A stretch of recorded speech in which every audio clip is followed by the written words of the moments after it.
Because I laughed when they got to the part, and it's funny because as you get further along in the book, she talks about how she was trying to hook Obama up with, you know, trying to hook him up with other people. Like, she wasn't really feeling him, but, you know, her attraction to him grew. And oh my gosh, she talks about the way he dressed. The man couldn't dress. She wasn't, you know. So it's rather. I mean, this book is funny too. Michelle she's a funny lady.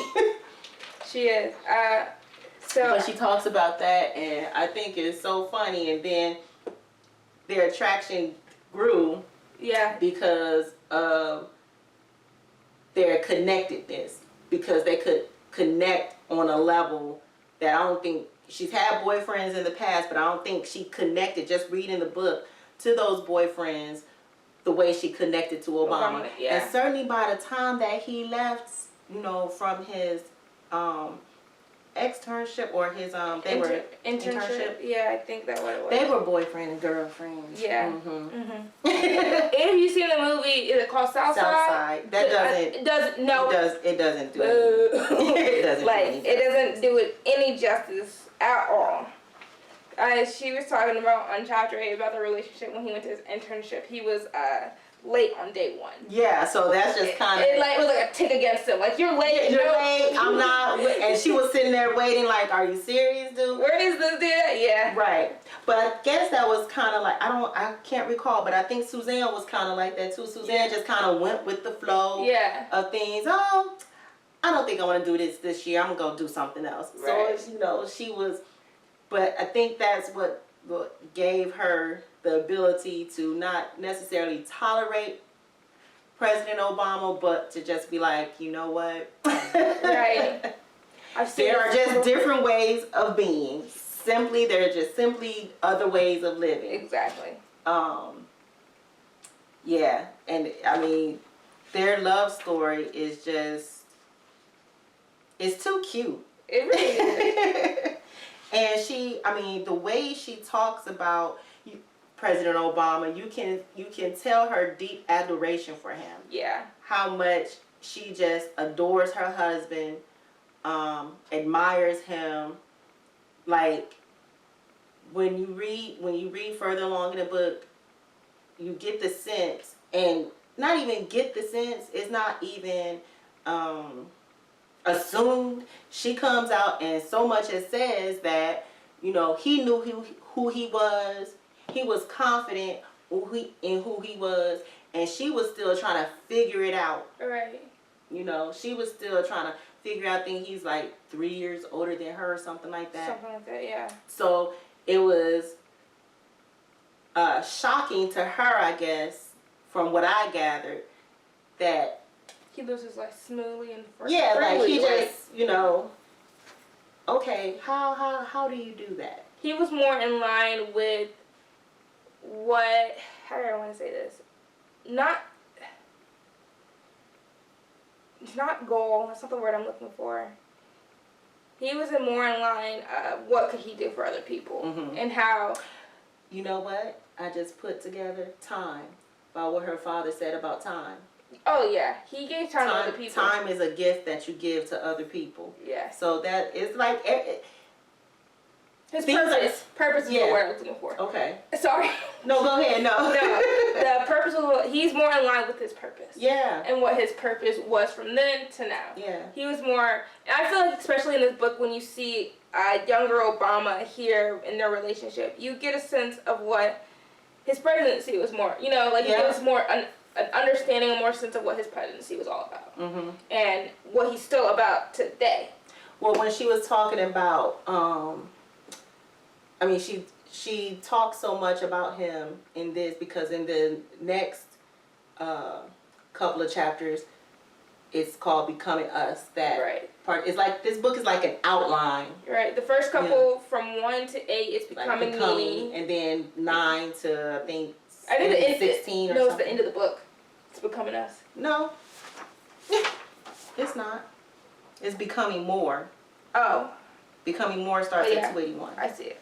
So Becoming Us, she just talks. She talks about their relationship, and you know, she talks about the girls. And did y'all know that Sasha's real name is Natasha, I think it is. Yeah, it is. I'm like, what? And they plan Anyway. to call her Sasha. Yeah, I'm like, well, why did you just name the baby Sasha? Anyway. It was sassy. But I'm saying, why did they just name her that? Yeah, so back to what I was saying. So Becoming Us, I think that's that's an appropriate title Yeah. for the rest of that outline in that Becoming Us. And so far within the book, we've seen them be dating, him being in different offices, having children, feeling like she's losing herself and her husband to politics, and realized they went to a counselor, got some things in order. She started realizing who she was without him, without kids, and all that. And then That's where I relate to her yeah, a lot, because at one point in this family, I lost myself. I felt like I lost myself. Everything was about you guys, your dad, and somewhere Marcoya lost Marcoya. You know. I think reading that has, because I know you said that before when we've talked many times, and I feel like reading that gave me more insight of how you lost yourself too, because you have kids, you have 2 daughters, you have one that has sickle cell, so you never know what's going to happen there. And then you have a husband who's in the military, you never know when he's going to get deployed, we're going to move. I see where that, I really did. So I just reflecting back on that, I'm like, exactly, Michelle, exactly. You know, but again, that goes back to having a strong support system, because you know, when it came time to her, you know, she had like the Mommy and Me classes, I guess, with Malaya, and you know, ran into other professional women who were, you know, trying to balance work and home, and you know, some mothers who were stay-at-home moms. And you know, I did the stay-at-home mom thing for 13 years, the toughest job of my life. One of my friends told me, former friends told me, that I can't believe you're a stay-at-home mom. I said, hell, I can't believe that either.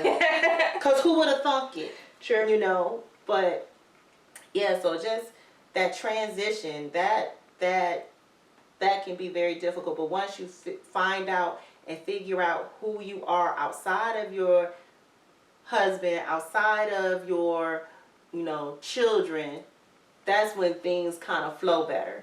Because it can be frustrating, very frustrating, just to be about your family and feel like, you know, like, oh my God, what's my purpose? Is this it? Right. Is this what I was born to do, just to be, you know, an at-home mom, at-home wife? Like, there has definitely got to be something more. Yeah. You know, what happened to my dreams and my, you know, vision and aspirations? What happened to that? So that was, I related to her very much so on that. I think that happens to a lot of women more often than that is talked about. I agree, because I think women, we tend to put this facade up that, oh, we got it all together, we can balance the world on our shoulders. Men do it too, but I think women more so, because we feel like we're the backbone of the family, so we carry a lot of stuff in silence. Now, some women love doing it. Yeah, no, it's not fun. They lying. I'm gonna just say it right. They lying. No, they don't. They lying. Because it's not fun. Because then it's like, who am I able to turn to, you know, to discuss what's going on with me? Right. Because I'm always helping everybody else. Right. It's okay to say no.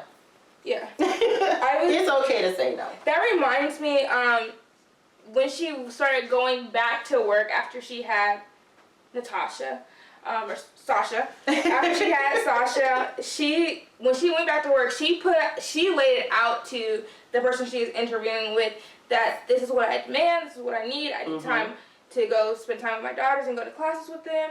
I need this, you know. It's okay to need help and ask for what. A closed mouth doesn't get fed. You can't assume people gonna know what you need or what you want. It's okay to ask. Only thing they can say is no. Right. That's the worst thing they can say. Period, Pooh. Yeah, so I think just overall, this book is a really good read. Yeah. I love how she loves her family. I love that fact that she's allowing us to, you know, peep inside her life a little bit.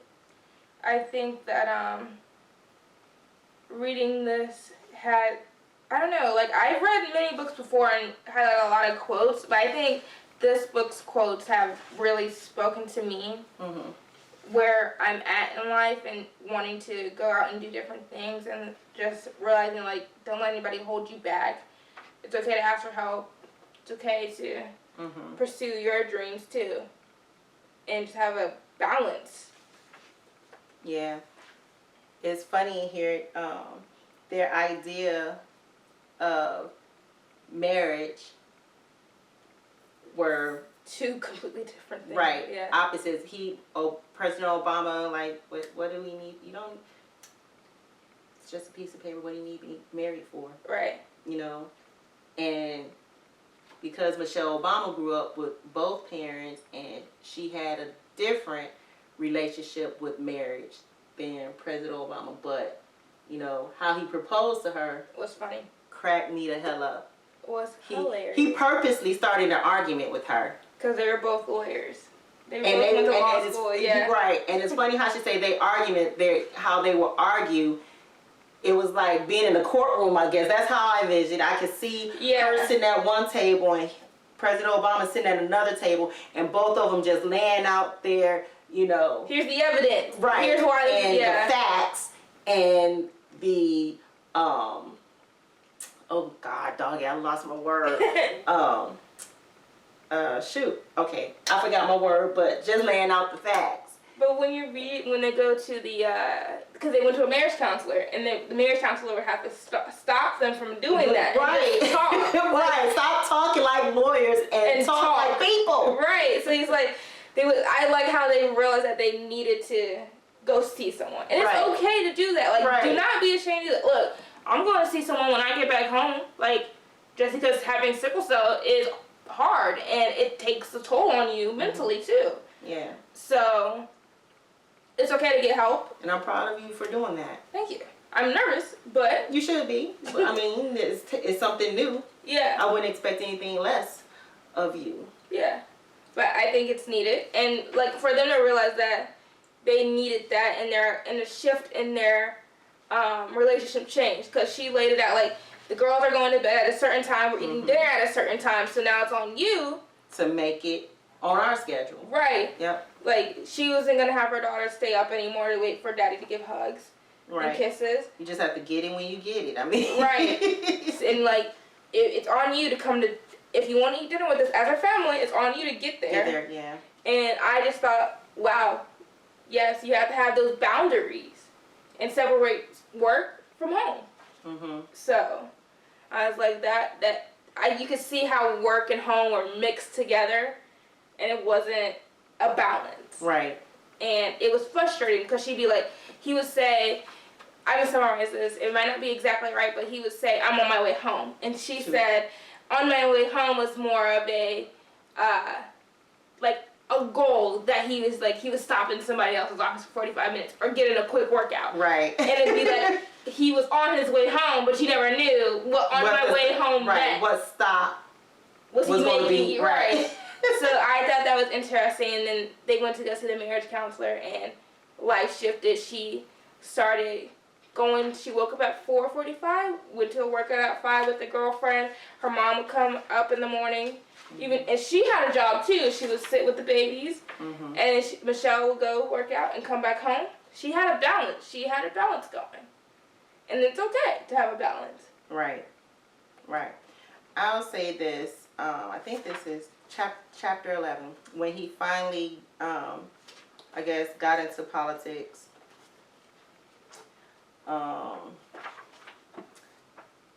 This portion of the book, where I think speaks very loudly to what was happening then and what's going on now. Politics had traditionally been used against black folks as a means to keep us isolated and excluded, leaving us undereducated, unemployed, and underpaid. And I'm gonna leave it right there. Y'all formulate your own opinion. I know what mine is. I'm gonna say it's true, because it is. So whether you believe it or not, that's for you to determine. I ain't gonna speak no more on that. Nikayla? I was gonna say that makes me think of they during Christmas time they went to Hawaii. Oh yeah, and Malaya got sick, and he called in and said they were voting on a crime bill. They were gonna fly back, but she had a fever and whatnot, and he's like, "Look, guys, I'm not gonna be able to make it. I can't come." I don't think he said he explained why he couldn't come, but he just couldn't come. And they used that against him. Mm-hmm. They're like, oh, he was just on vacation and didn't want to vote on a bill, a crime bill. Right. And I just think it's funny how people will twist something without knowing the whole story. Right. Yeah. And even when they find out, like, nope, I'm right, you're wrong. Like, how can you be right and it's my life? It's my story. No, you're wrong. And they will go to the grave thinking they're right. Right.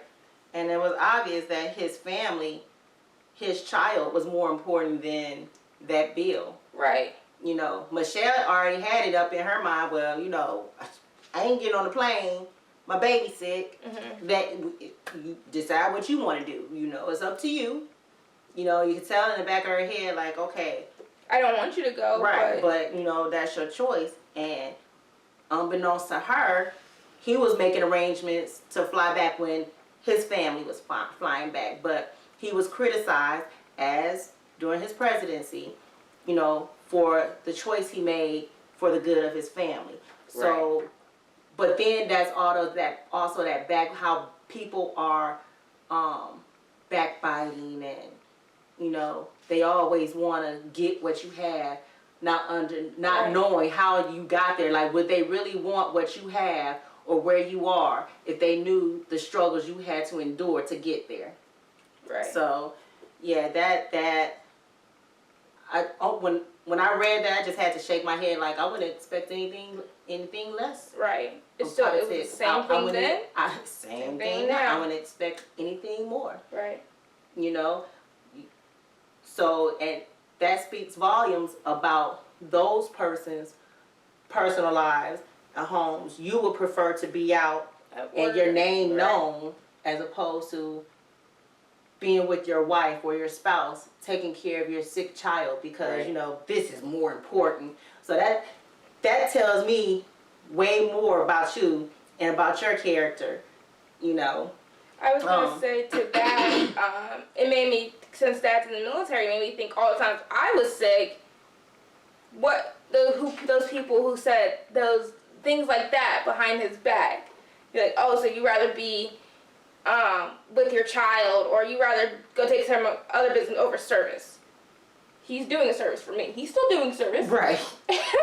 And that says more about him as a man. He's going to see his daughter who is sick and support his wife and his other child at the time. And still to this day, he does that. When I was getting sick in Ohio for the first time during college, you guys either flew or drove out. Mm-hmm.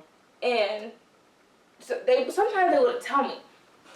They would just appear. One time it slipped up. Aunt Judy told me y'all were coming. So I was like, my parents are coming. And that's why I texted like, you guys are coming? Like, who told you? Don't worry about all that. But that's to be more careful. That's what that made me think of. Just like, wow. I was looking for something in here where in response to the criticism that President Obama received from one of his cohorts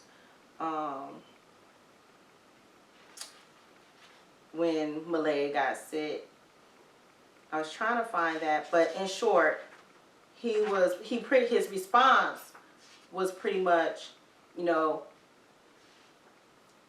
I will hope that by me showing that, I live what I talk, that this will give the public confidence that, I'm able to do my job. Yeah. So who wants a politician or people in office that just do all this, but they have no follow through. They don't, you know, they're more about talk than they are actions.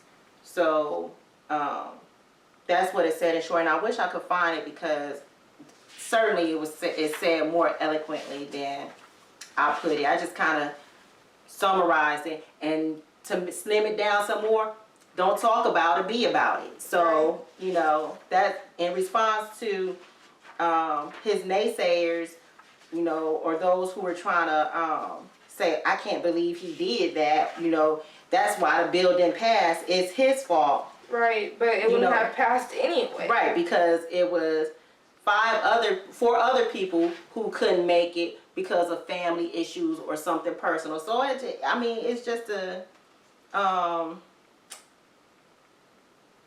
nasty world. Here's what one of his naysayers said. To use your child as an excuse for not going to work also shows poorly on the individual's character. Excuse me? How? And people will listen to that and say, right? For you to open your mouth, to part your dirty little lips, to say something like that, that reflects poorly on you. You know, that just, you know, like, are you serious right now? That doesn't make any sense. Right. So that just, yeah. I was gonna say, I think this is in chapter 12, but she says, these were women who knew their own voices and were unafraid to use them. They could be humorous and humble when the moment called for it, but they were unfazed by blowhards and didn't second guess the power and their own points of view. And it just made me think how she looked up to women like that, and she was like, I wanna have a balance like that. Be okay and be strong in my position. Be okay to say, these women were also working, I think, in politics too, or at the office, and they were like, well, my child has a musical performance, and they'll be like in preschool, but I'm leaving. And be like, it's okay to do that. You're putting your values really show through that. Family is an important value to that person. So I think it's interesting how, like, there's just so many women in her life that were strong women. Influential too. So right. Here's back to what I was saying about the person who condemned him. Michelle says, I wasn't accustomed to any of this. I wasn't used to having opponents or seeing my family life scrutinized in the news. Never before had I heard my husband's character questioned like that. It hurt to think that a good decision, the right decision as far as I was concerned, seemed to be costing him so much. In a column he wrote for our neighborhood's weekly newspaper, Barack calmly defended his choice to stay with me and Malaya in Hawaii. We hear a lot of talk from politicians about the importance of family values, he wrote. Hopefully, you will understand when your state senator tries to live up to those values as best he can. Mic drop. Literally. And that's all I got to say, honey. Yes, I mean, good book. Keep reading it. Loving it. Loving it. And there's so much more in there that we can unwrap and, you know, compare and contrast to what's going on today. I only took some of the things that were, you know, regarding what's going on in today's world. But this book is ridiculously good. Makes you cry, makes you laugh. Yeah. There's all types of, you'll be crying one minute, laughing the next, thinking of the next. You're like, man, Michelle, you got me feeling different emotions I wasn't expecting, you know? Right. Like, I hated book reports, but if I was back in high school, this would be a book. Look, baby, when I tell you this book right here, this will be my book report. I'll be like, hold on, teacher, I got my book and I got my book report. Which one do you, I can go through all. Right. Baby, when I tell you, you need to read this book, that's what I mean. You gotta read the book. Yeah. I suggest it. And I'm not just hyping it up. No, seriously. But it's an excellent read. I think it came out in 2018. I think it's a reason it's #1 New York Times bestsellers. Yeah. There's a reason. There's a reason. Yeah, 2018. Yep. Yeah. Really good. It's an excellent book. But I'm looking forward to finishing it and discussing it some more with you, and maybe we can go over some of the highlight some other aspects of the book regarding what's going on now, Right. and how it relates to how those particular sections of the book relate to what's going on now. Yeah. But yeah, it's a good read. Good read. Recommend it. Highly recommended. Get the book. Yes. But I think that's all. Yeah, I think that's all for now too. And like I said, next month we're reading Women of Brewster Place. Mm-hmm. So if anyone wants to join us, you know, let us know. Yeah, send us a message, comment under this video. Yep. And peace out. Yeah.